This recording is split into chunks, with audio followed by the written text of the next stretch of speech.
I think we're really, truly writing something great.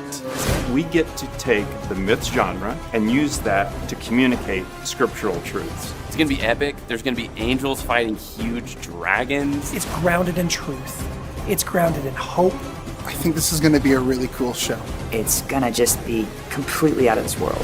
Speaking of anime, joining us this morning is Jason Moody. He's the creator behind the new animated series Gabriel and the Guardians. What is kind of the basic premise here? He's a celestial guardian. Yeah, he's a celestial guardian that basically a chaos giant invades and steals the eternal fruit. Is it a film? Is it a series? It's going to be a series, 13 episodes. Where did this idea come from? During COVID, you know, there was a lot that we couldn't do. I just had a lot of pent-up creative energy, and I started coming up with this concept, and was showing my kids, was listening to a podcast about Genesis, and just got really inspired by it, and started imagining this world, showing my kids, and then I just felt this thing that was like, this needs to be a show. And I was like, I don't know how to do that, but the doors opened, and now we're with Angel. Never be shaken, never fall. Never be shaken, never fall. Never be shaken, never fall. Never be shaken, never fall. Never be shaken and never fall. What's up, guys? Jason Moody. I'm art director on Gabriel and the Guardians, founder and co-creator. And I've got these guys here, my friends, Mr. Cunningham and Mr. Moore. They are joining me once again to talk about Gabriel and the Guardians. And it's an exciting day because the crowdfund is live. That's awesome. This is Yeah. so fun. Yay. This is It's what you've all been amazing. waiting for. Very excited. And so if you want to be a part of it, you can go to angel.com/guardians and become a co-owner and a co-creator, because we're inviting you in to be a part of this journey and to create with us. And so, yeah, go to angel.com/guardians and put in your money. Help us. We want to make this thing with you. It's going to be awesome.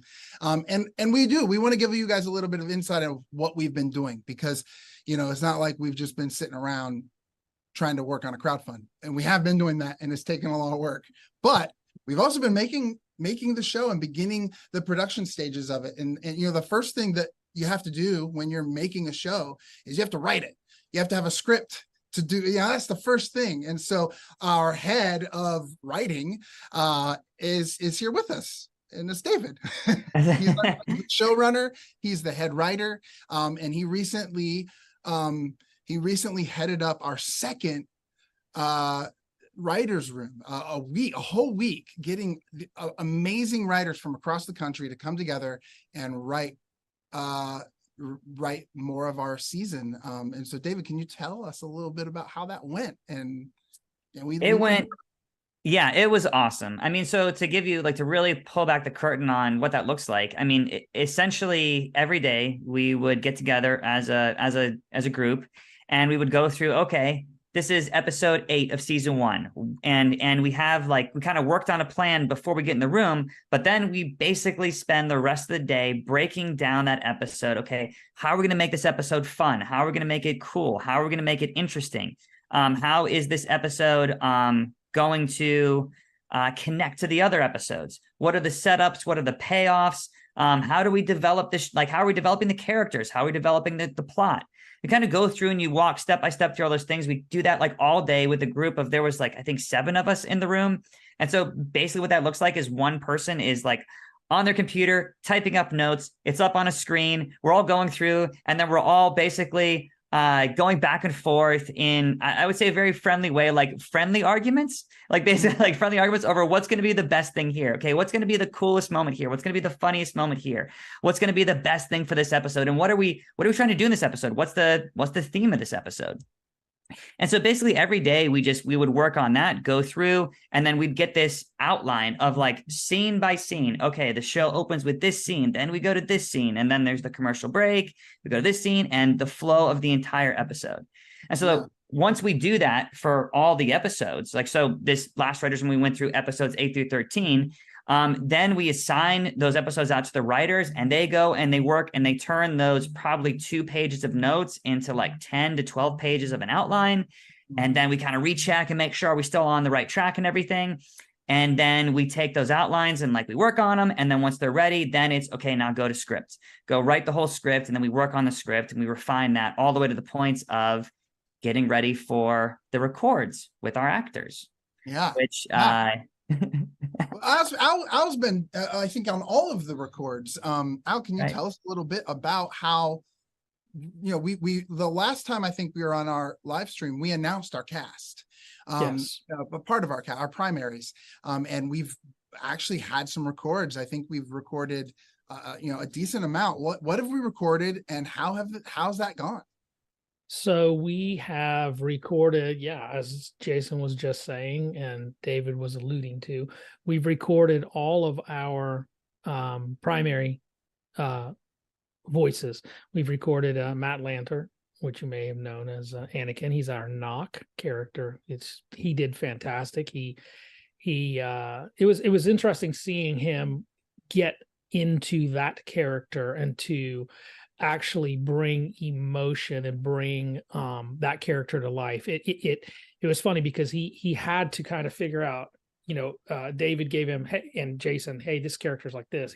He's got this. He's, you know, I think we said it before, braggadocious. He's kind of a feeling like a Han Solo-ish type character. And, you know, it took him a couple of takes and he kind of started to get that character started to come to life. It was really, really cool. Then we had James Arnold Taylor, which he goes without saying, that guy's awesome. He was blowing us all away. We were so excited during the records that we're trying not to laugh into our open mics to ruin his takes because he's just so good and can do so many things. I was in on that one, and I, you know, it was kind of it was really cool because a lot of these voice actors, you know, they're either doing a character that has already been established, or for the ones that voice anime, they're really, you know, doing a character that's already been established and also has already recorded lines for the exact episode that they're recording in English, right? So, but on our show, you know, we're creating something new.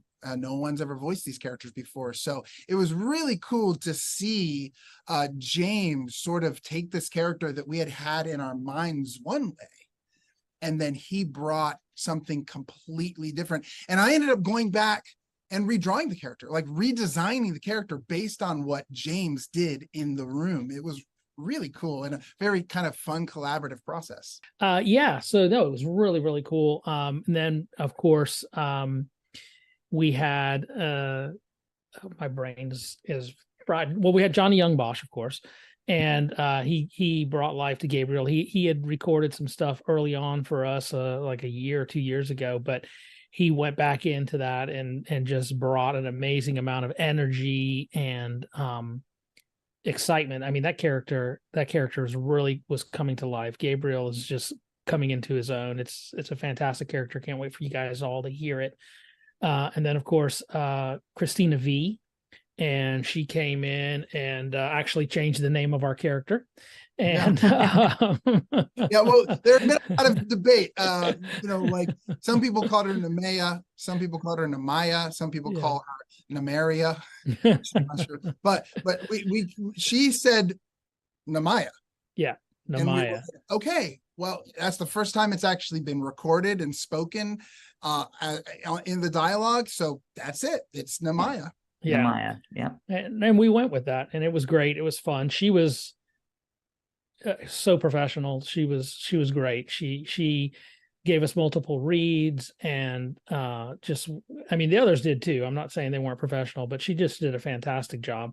Yeah. And then we had Gabe, and I'm going to butcher his last name. Is it Patillo? Patillo?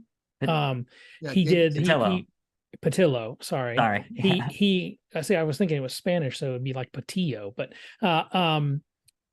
he did a fantastic job too. He's playing our big guard, and he did fantastic. He for the character that he is playing, he brought life to that. You felt like when he was doing some of the pain noises and the things that happened to that character in our story, it felt like we were there with him. So it was really, really cool. It was a lot of fun, and we still have 2 more actors/actresses to record, and we'll be looking forward to bringing those to you guys as well. Yeah. Yeah, and Gabe, he did some monster sounds for us too, which are going to be cool for you guys to hear. Yeah. Um, He's the voice of the Giants. But yeah, I mean, all the actors brought something unique. They all brought so much energy, so much life to the characters, which is so cool to see. It's so fun to be in the booth. From the outside looking in, man, like I'd never been in any kind of recording session or anything like that. I've never done any of that. And so it was really cool to sit on a couple of those and just see how the candy is made, you know. It was really fun. Yeah, which we could show you guys a little sneak peek of that as well later on. So keep watching for that. And you know what was really cool about it is that hearing we got the audio, right? And then that's put into storyboards, right? Like this, the storyboards are we have storyboarders who are boarding out the episode, drawing it for animatics. And so we got to see a sneak peek of how that's coming along. And it was so awesome to hear Christina V and Matt Lanter as Nock and Namaya, and just their chemistry was awesome. Like, I mean, they're like, it was great. And I think we're going to, you know, show you guys a little bit of that here in a little bit. But that does take me to the next point, because, you know, after you've written it and then you record it, well, now you got to start making it. You actually got to start creating art, you know, the visual art of the show. And so we've got a few people on our team that make up our art department currently. We've got a guy named Jan Rozansky, I believe is how I pronounce the last name. I just call him Jan. But he's an amazingly talented concept artist. And so he is working with me, and you know, and actually it's a group effort. I mean, David and Al, they all have input. We post everything that he does, and we all have input on it and give feedback.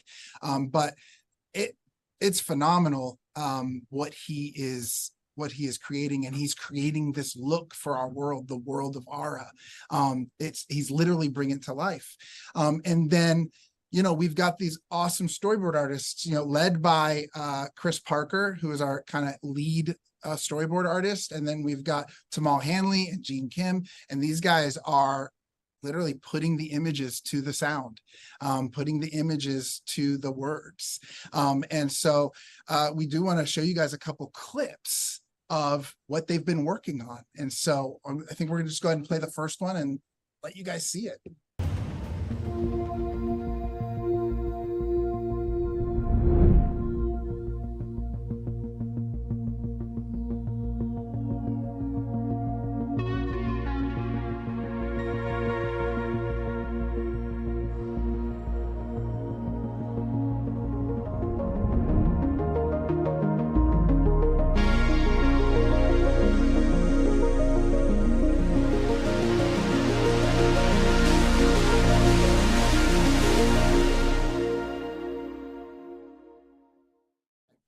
Yeah, so there you go.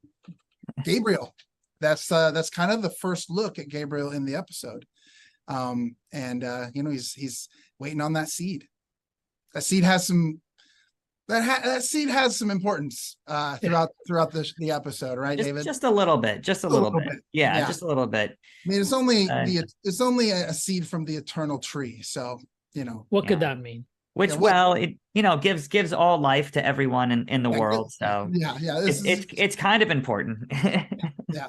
And so, you know, just a cool scene. You don't want to leave that thing laying around just anywhere. No. We want to show you guys also another scene that actually has some of the voice actors. We were talking about Matt and Christina V. So we want to show you this great scene from episode 1 of their first encounter. So let's watch it. Hey, wait a minute! Did you not hear me? I am the princess of Qayinara. All I have is yours. Just grant my small request. I beg you.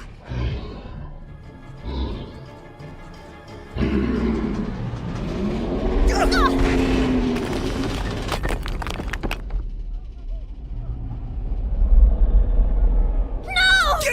monster! Do you want to be eaten?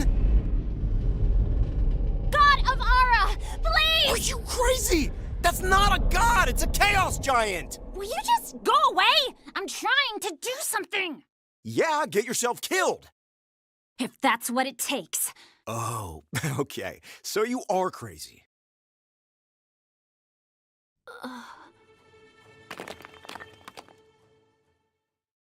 So there you go. That's Dr. Namaya, and I mean, I'm jacked for those characters. Yeah, they're so fun. They're so fun together, and like they we can their relationship is going to be really interesting. I think it's going to be really fun to watch throughout season 1. Yeah, it's going to be a lot of fun. We want to show you guys one more scene. This is a scene that you're actually going to be able to hear Gabriel and Gabriel interacting with another Celestial. This is actually, honestly, this might be my favorite scene from the entire episode. So let's watch that, and this will be the last of your sneak peeks. I come from the Mountain of the Watchers. Our situation grows dire. The cosmic war rages. Our world is breaking. You are a celestial prince, much more than simply a gardener. They have asked for you. The Watchers? Want me? You really think they could get me reassigned? Oh, Shaba, that would be great. Oh, but... But you have not left this realm for a millennium. Change is difficult for us all. Yeah, the Eternal Seeds are under my protection. I can't leave. Please, Gabriel, consider it. A new seed will sprout soon. I have to be there for it. I remember when Ea planted that tree himself for the people of Ara. The music of its first breath echoed through the cosmos. Even the fallen heard its song and shuddered. I'm not avoiding the war, you know. I want to help. How are my brothers? As well as can be expected while holding the forces of chaos at bay. Next time you see Michael, will you tell him that... The next time I see him, I hope you are by my side, hmm?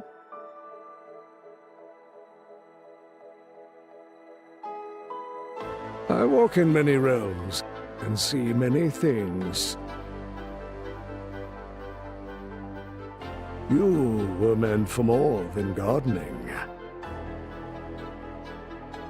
May we never be shaken. May we never fall.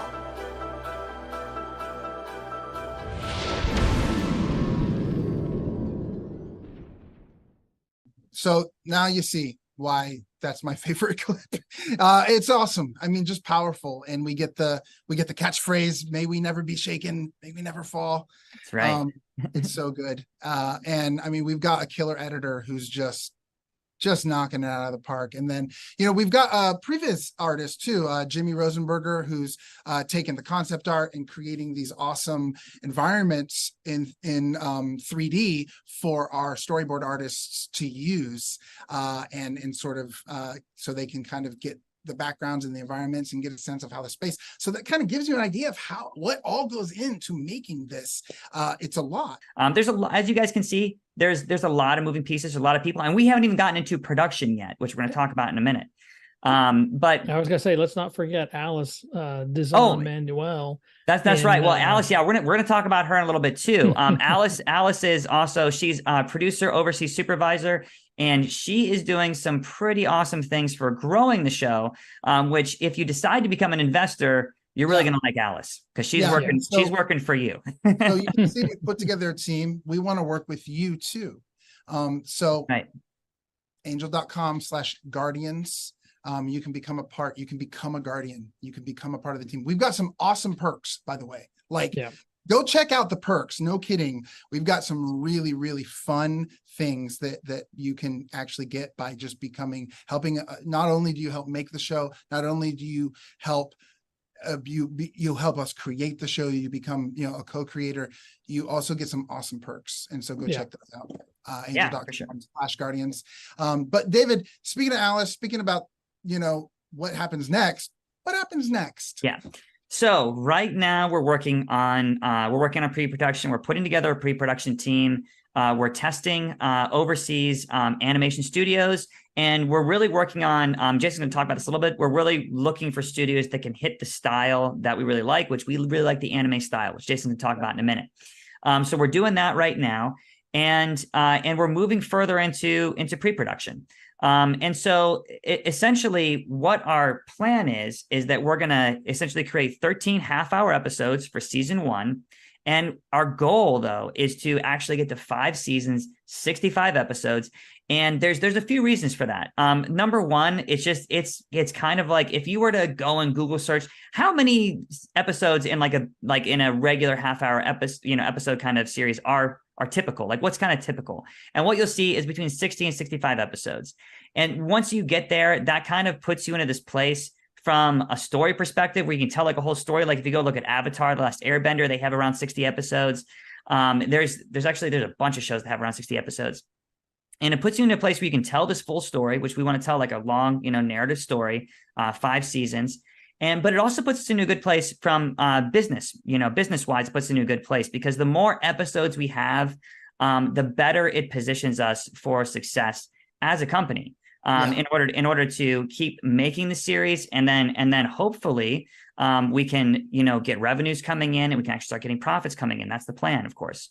And so right now we're just starting pre-production, and actually your investment into the show, if you decide to invest, your investment would help us get through all of pre-production, which is one of the 3 parts of production. You got pre-production, production, and post-production.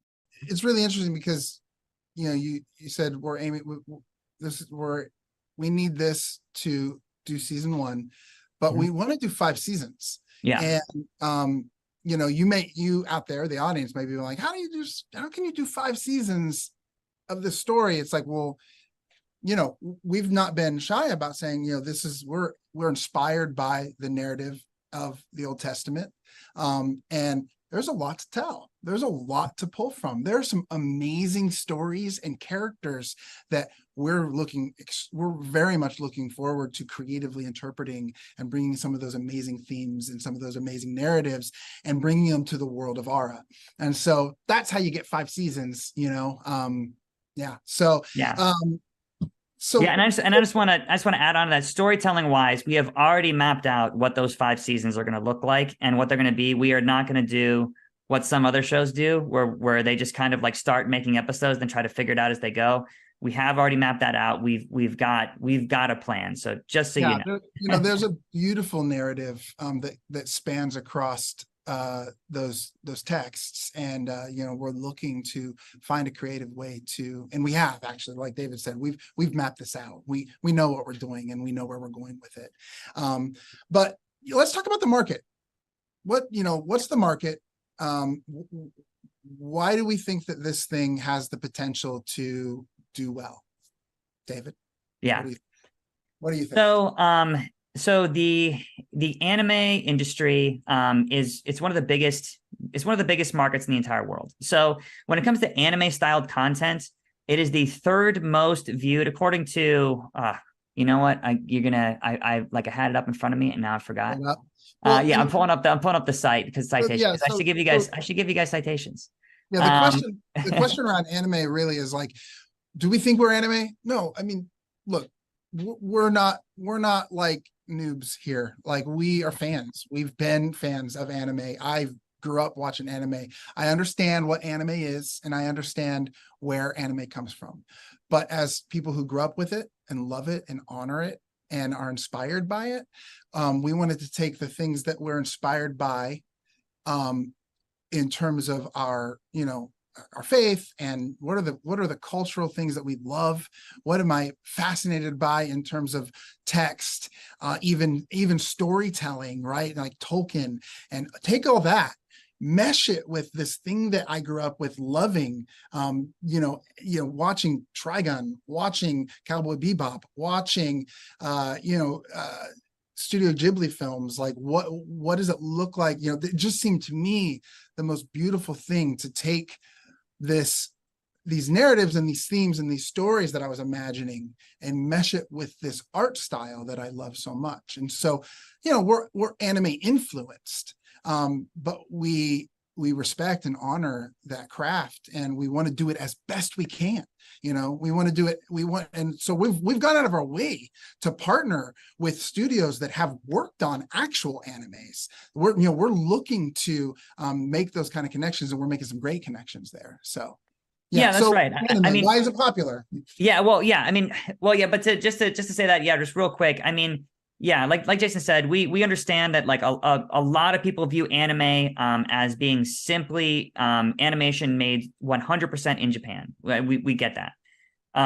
But you know, it's important to remember that even big shows like Attack on Titan are not 100% made in Japan. There are studios outside of Japan that work on a lot of those shows now. Japan has already started outsourcing to other places, and we've been doing some tests with actually some of those studios. And so, you know, while again we are anime influenced, and we're going to try to make this show as best we can to honor that tradition and to make it in that style. But when in terms of anime, like the market and everything, it's massive.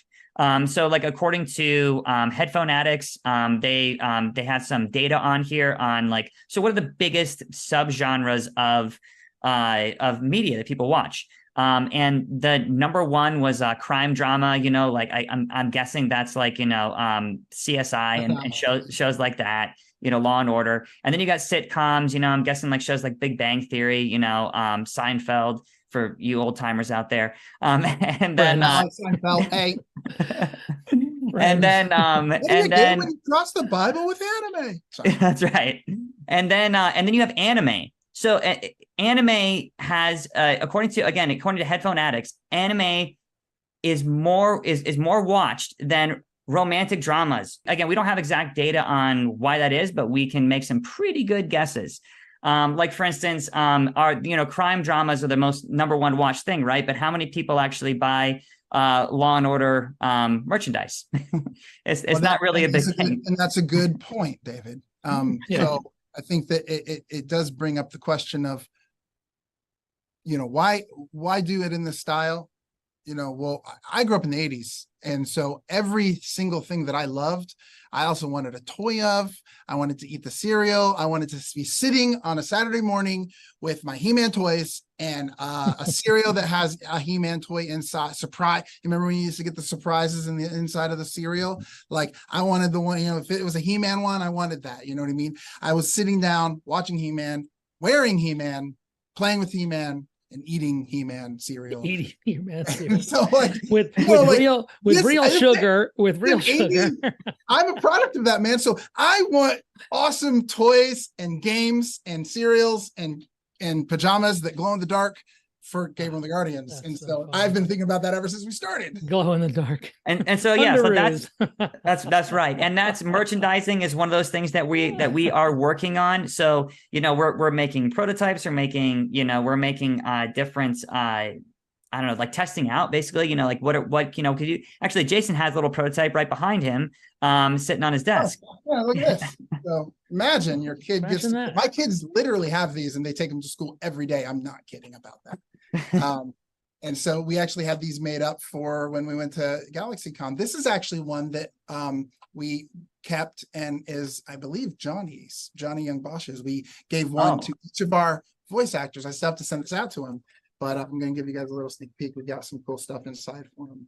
Some stickers and so as you can see, I mean, I think Gabriel and the Guardians has some pretty big merchandising potential here.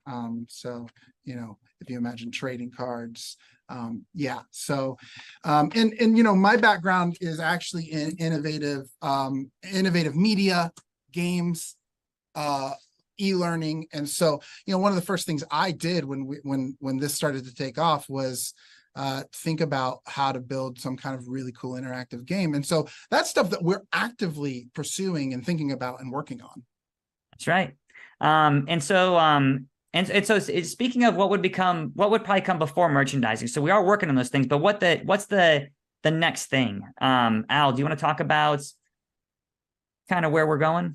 Yeah, what's in between where we're at and having toys? Where we're going? Absolutely nothing. No, I'm just kidding. That's this next phase that we're moving into is animation production, which is gonna be grueling.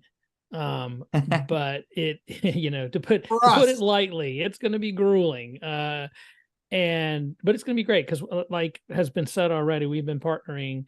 At least right now, we've been partnering and testing different studios that have a lot of experience in episodic animated productions. So they've got systems down. They've got a way of doing this that is fantastic.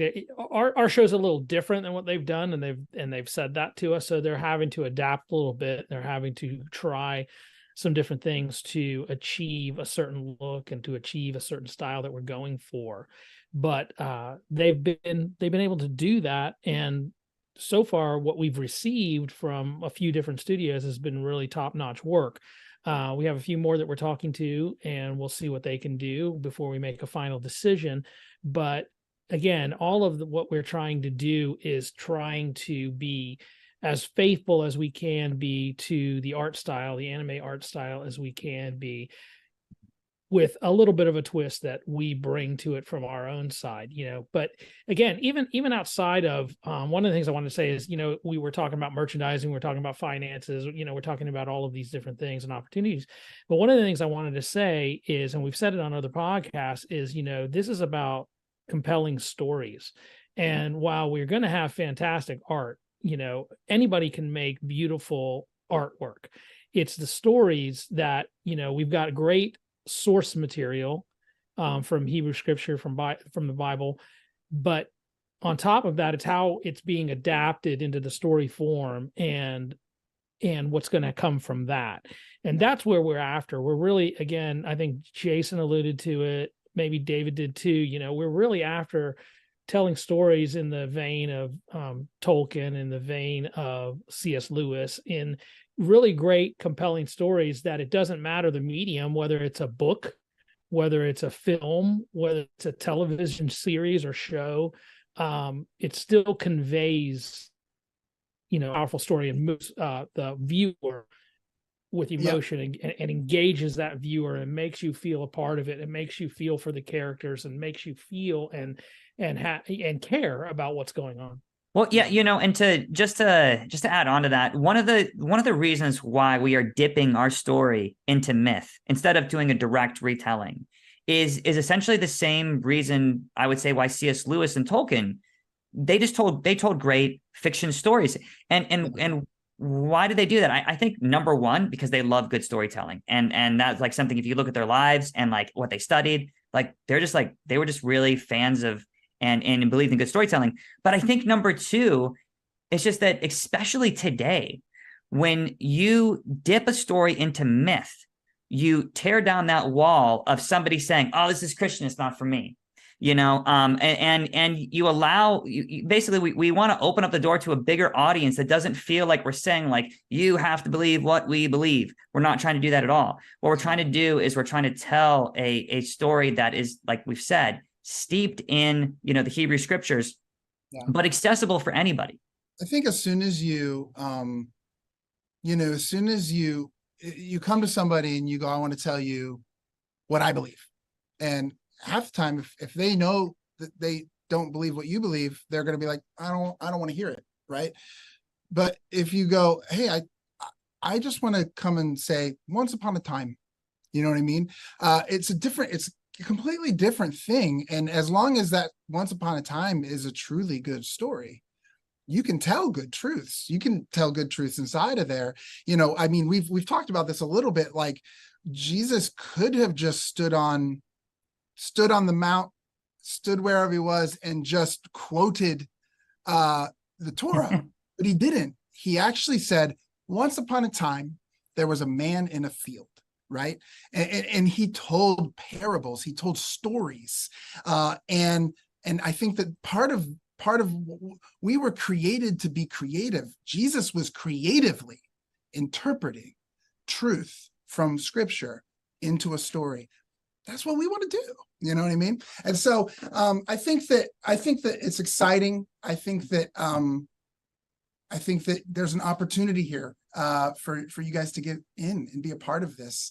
And real quick, just to say back to the, yes, great stories, but toys. and I want to make it clear that also is what you guys will be a part of. So go to angel.com/guardians and become a guardian. Join us, be a part of our team, be a part of the creative process to bring this thing to life. And we're going to be doing all kinds of really fun things over the course of this month. First, we're headed to MIPCOM to talk with people about the show. And we've got meetings set up. If you don't know what MIPCOM is, what exactly is MIPCOM? Someone else can probably explain it better.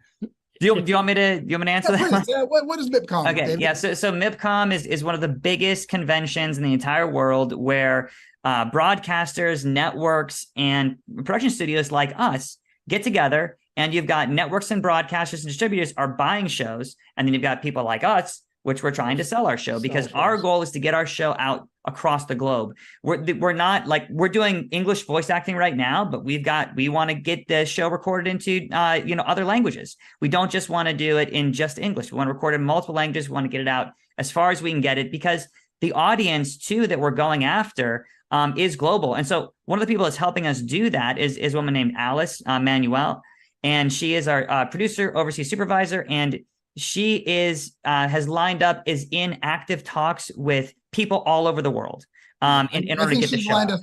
I think she's lined us up 10 or more meetings with different people that are interested that have it's definitely more than that. Yeah, looked at our pitch deck, looked at our show, and said, well, we want to meet.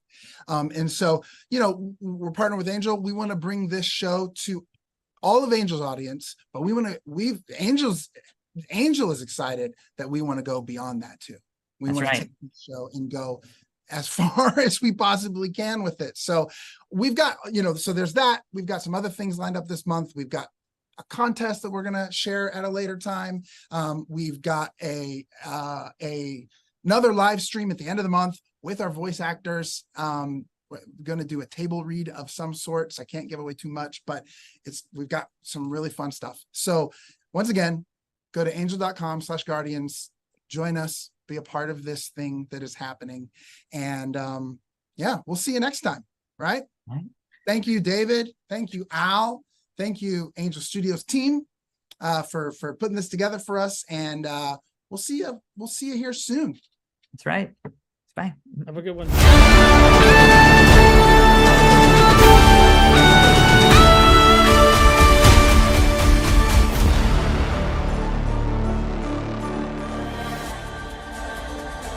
I think we're really, truly writing something great. We get to take the myths genre and use that to communicate scriptural truths. It's going to be epic. There's going to be angels fighting huge dragons. It's grounded in truth. It's grounded in hope. I think this is going to be a really cool show. It's going to just be completely out of this world. Speaking of anime, joining us this morning is Jason Moody. He's the creator behind the new animated series Gabriel and the Guardians. What is kind of the basic premise here? He's a celestial guardian. Yeah, he's a celestial guardian that basically a chaos giant invades and steals the eternal fruit. Is it a film? Is it a series? It's going to be a series, 13 episodes. Where did this idea come from? During COVID, there was a lot that we couldn't do. I just had a lot of pent-up creative energy, and I started coming up with this concept, and was showing my kids, was listening to a podcast about Genesis, and just got really inspired by it, and started imagining this world, showing my kids, and then I just felt this thing that was like, this needs to be a show. And I was like, I don't know how to do that, but the doors opened, and now we're with Angel. Never be shaken, never fall. Never be shaken, never fall. Never be shaken, never fall. Never be shaken, never fall. Never be shaken and never fall.